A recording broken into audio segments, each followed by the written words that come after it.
आचार्य हजारी प्रसाद द्विवेदी जी का जीवन परिचय एवं साहित्यिक परिचय इस वीडियो के माध्यम से आप सभी को याद भी करा दिया जाएगा और पूरी बात समझा भी दिया जाएगा। तो मेरा नाम है शिव कुमार और आप सभी लोग देख रहे हैं शिवडीपी लर्निंग चैनल। चलिए वीडियो की शुरुआत करते हैं। देखिए, जब भी आप किसी भी लेखक का या फिर लेखिका का जीवन परिचय लिखिए या साहित्यिक परिचय लिखिए तो सबसे पहले आप उनका नाम हेडिंग डाल दीजिए। ठीक, आचार्य हजारी प्रसाद द्विवेदी। अब इनका जो साहित्यिक परिचय हम लोग बताने जा रहे हैं उसके दो भाग होंगे, एक जीवन परिचय और एक साहित्यिक परिचय। ठीक, सबसे पहले उनके जन्म के बारे में बताएंगे, उनके माता पिता के बारे में थोड़ी बात बताएंगे और उनके जो है प्रारंभिक शिक्षा और उच्च शिक्षा के बारे में जितना हो सकेगा उतना बताएंगे। ये बात होती है जीवन परिचय के बारे में। ठीक, साहित्यिक परिचय का मतलब होता है हिंदी साहित्य में उन्होंने क्या क्या मतलब कि योगदान दिया है, उनके द्वारा क्या क्या रचनाएँ की गई हैं, इन सब बातों की जो जानकारी होती है वो साहित्यिक परिचय में दी जाती है। जीवन परिचय में बच्चों देखिए, आप ऐसे हेडिंग डालिएगा आचार्य हजारी प्रसाद द्विवेदी और फिर यहाँ पर लिखिएगा जीवन परिचय। और इसमें आप क्या यहाँ पर लिखा है, आचार्य हजारी प्रसाद द्विवेदी का जन्म सन आपका जो है यहाँ पर कितना लिखा है 1907 ईस्वी में।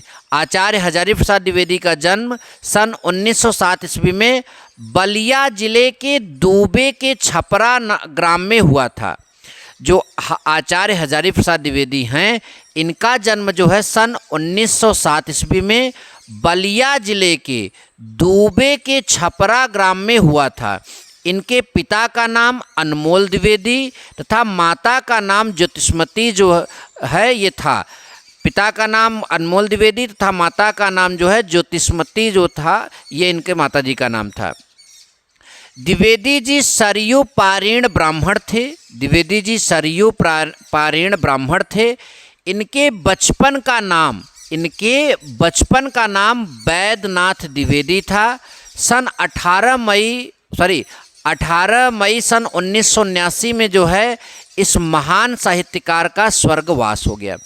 तो बच्चों एक बार पूरा हम फिर से रिवाइज करा देते हैं ताकि आचार्य हजारी प्रसाद द्विवेदी जी का जो है आपका जीवन परिचय तैयार हो जाए, फिर हम इनके साहित्यिक परिचय को बताएंगे। आचार्य हजारी प्रसाद द्विवेदी का जन्म सन 1907 ईस्वी में बलिया जिले के दूबे के छपरा ग्राम में हुआ था। इनके पिता का नाम अनमोल द्विवेदी तथा माता का नाम ज्योतिष्मती था। द्विवेदी जी सरयू पारीण ब्राह्मण थे। इनके बचपन का नाम वैद्यनाथ द्विवेदी था। 18 मई सन 1979 में इस महान साहित्यकार का क्या हो गया, स्वर्गवास। ठीक गुरुजी, यहाँ तक बात समझ में आ गया।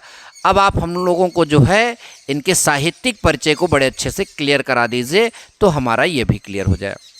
देखिए साहित्यिक परिचय में क्या लिखा है, आचार्य हजारी प्रसाद द्विवेदी जी, आचार्य हजारी प्रसाद द्विवेदी जी का हिंदी साहित्य के अंतर्गत आलोचना तथा निबंध के क्षेत्र में अविस्मरणीय योगदान है। यानी हजारी प्रसाद द्विवेदी जो हैं हिंदी साहित्य में इनका जो योगदान है किस लिए ज़्यादातर है, तो ये जो हैं एक प्रकार से महान आलोचनात्मक मतलब की रचनाकार हैं और निबंध के रचनाकार हैं। तो इसलिए इनका आलोचना के क्षेत्र में और निबंध के क्षेत्र में अविस्मरणीय जो है योगदान है। सन 1930 ईस्वी में काशी हिंदू विश्वविद्यालय से ज्योतिषाचार्य की उपाधि तथा सन 1949 में लखनऊ विश्वविद्यालय से डी लीट की उपाधि जो है प्राप्त किया। तो दो विशेष उपाधि जो है इन्होंने प्राप्त किया है, काशी हिंदू विश्वविद्यालय से ज्योतिषाचार्य की और जो है लखनऊ विश्वविद्यालय से डी लीट की उपाधि प्राप्त की।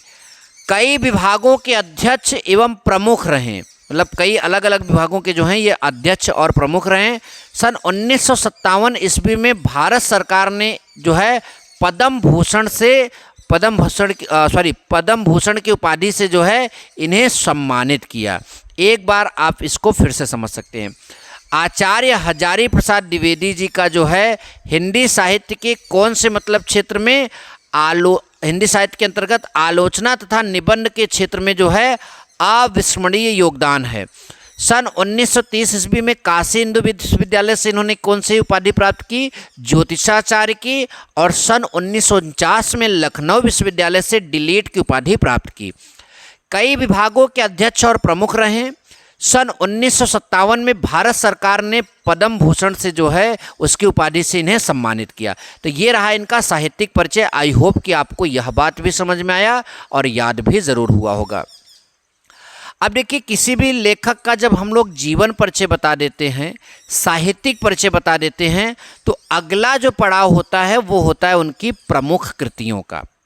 तो देखिए, आप सभी को जैसा, अब देखिए कृतियाँ आपको याद करना पड़ता है। लिखा तो है, अब अभी आप स्क्रीनशॉट मारकर चले जाएंगे, उसमें कोई दिक्कत नहीं है, लेकिन इनको याद कैसे करा जाए ये भी आपको समझना चाहिए। देखिए, सबसे पहली बात तो ये निबंध के अच्छे निबंधकार हैं, तो निबंध आपको यहाँ पर इनको याद करने पड़ेंगे। और आलोचना साहित्य में भी इनका बहुत योगदान है, तो आलोचना साहित्य का जो है आपको इनका याद करना पड़ेगा। इनके प्रमुख निबंधों की बात करें तो अशोक के फूल, जो कि कक्षा 12 में एक पाठ भी है, आलोक पर्व और कुटज। याद रखिए बच्चों, अशोक के फूल, आलोक पर्व और कुटज। मैंने क्या बोला?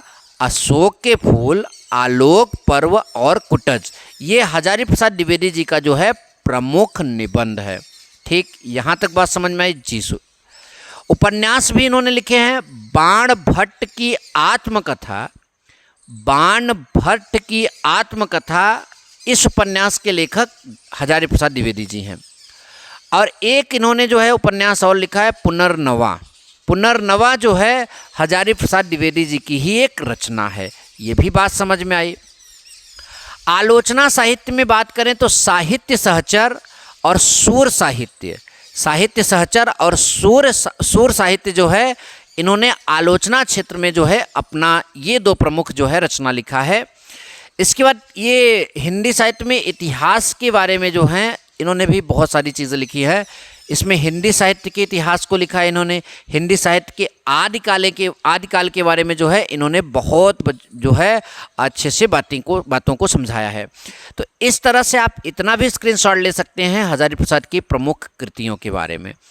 जीवन परिचय हमारे चैनल पर जो भी आप सभी को बताया जाएगा वो बहुत ही सरल और सहज तरीके से बताया जाएगा, ताकि आप सभी को याद करने में कोई दिक्कत ना हो। इसके अलावा अगर आप हजारी प्रसाद द्विवेदी जी के अलावा किसी भी मतलब लेखक या लेखिका, कवि या कवित्री का जो है जीवन परिचय, आप साहित्यिक परिचय आप याद करना चाहते हैं तो वीडियो में कमेंट करें। मिलेंगे नेक्स्ट वीडियो में। Thank you so much. जय हिंद, वंदे मातरम।